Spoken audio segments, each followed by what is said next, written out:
Hello viewers, it's Super GT here. Welcome to Stock Car Challenge number 9.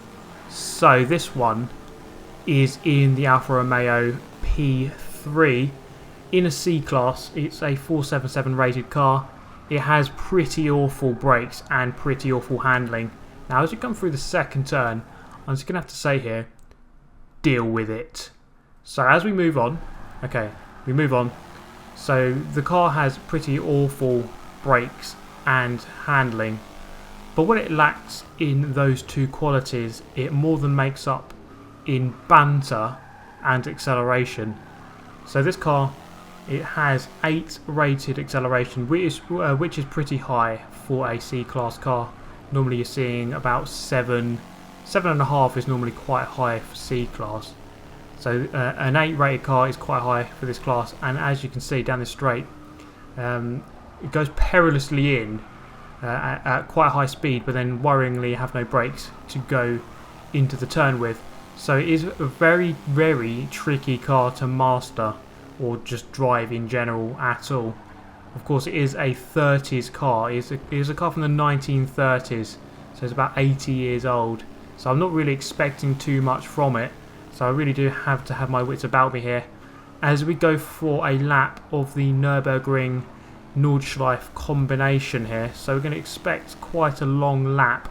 It's going to be an interesting race, shall we say. So we got passed by 2 Honda Civics, so we're down into third, and as you can see here, this is the speed of the car really coming back into show, and I'm not really going to risk going flying around the outside around the kink there of the Honda Civic. I'm going to brake very early. We both come across each other there, which sounds very rude, but he is finally through, and I can kind of leave those two to be together, Honda buddies, and they can play with their VTEC or something.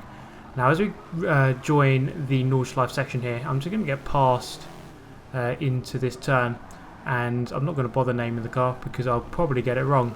So if I don't say anything, then I can't get it wrong.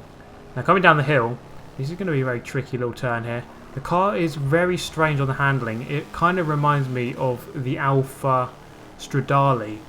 Now people who drive it will, or who have driven it, will know what I mean when I say, well, might know what I mean when I say that it kind of handles from the centre.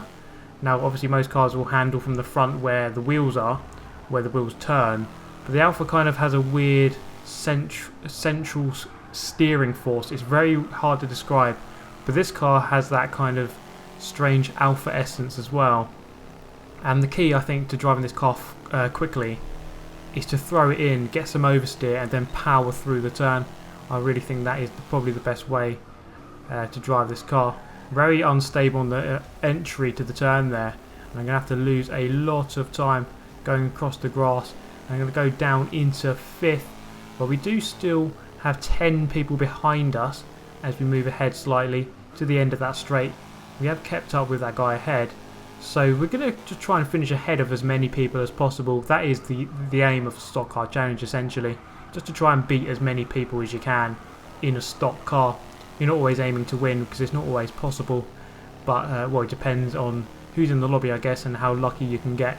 Sometimes you can just get incredibly lucky and then have a massive break when everyone collides into each other at the start of the race. It didn't quite happen for me in this one, so having to do a lot more work than I usually would.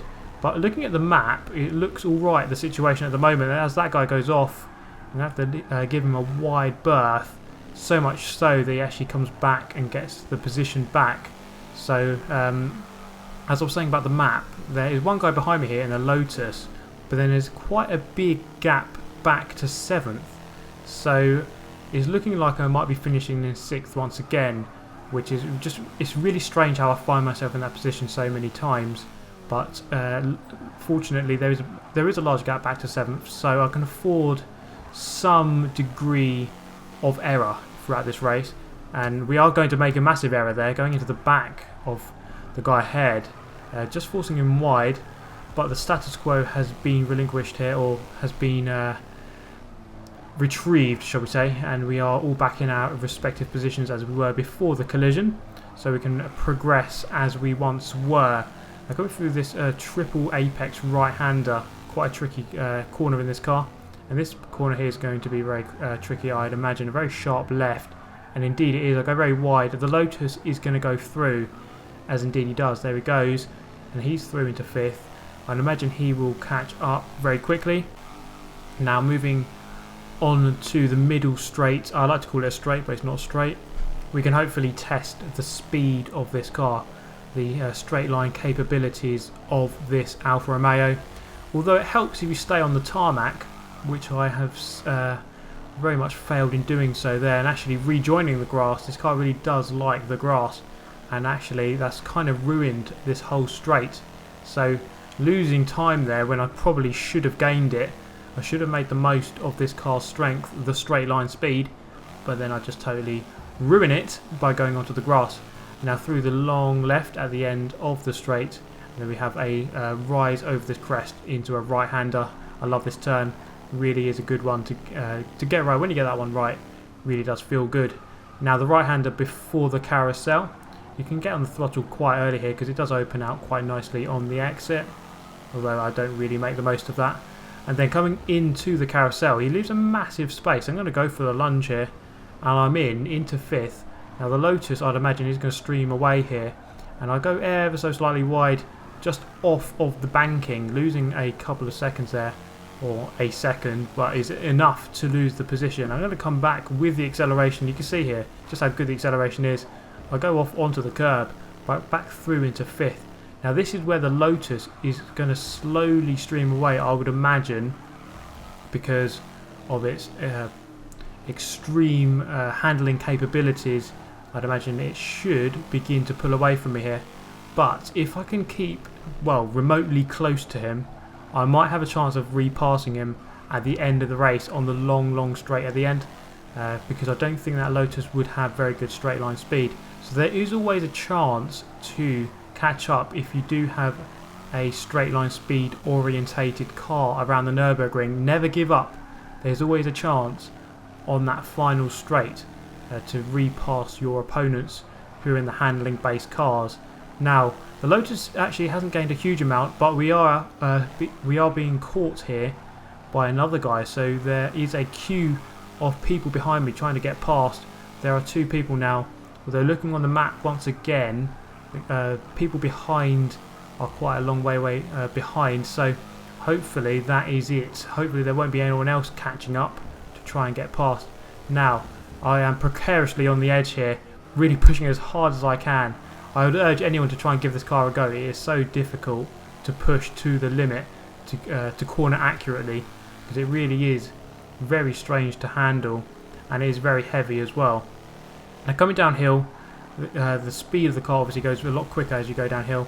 I'm just going to have to completely cut that turn, but I'm really not bothered right now, because once your banter levels reach this kind of level in this kind of car, you're kind of excused from cutting corners. You're just allowed.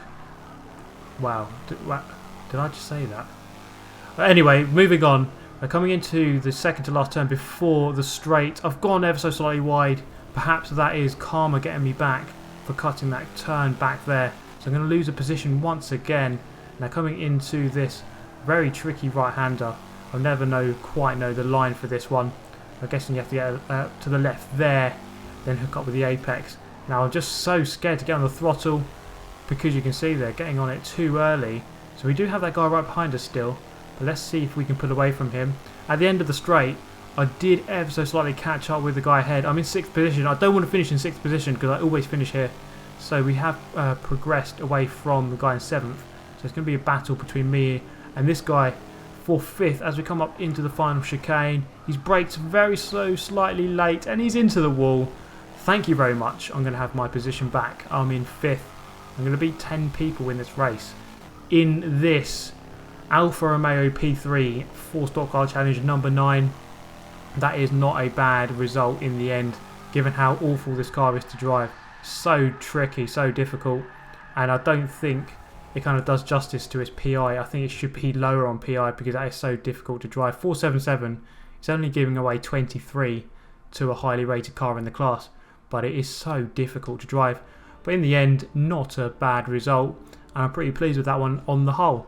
So again, thank you for watching this one, guys. Suggest more cars for me to do in the stock car challenge, where I take any car you name, don't tune it up at all, and try to beat everyone in it. But that is all from me today. Subscribe for more like this, hit that like button, and I hope to see you next time. Thanks for watching. Goodbye.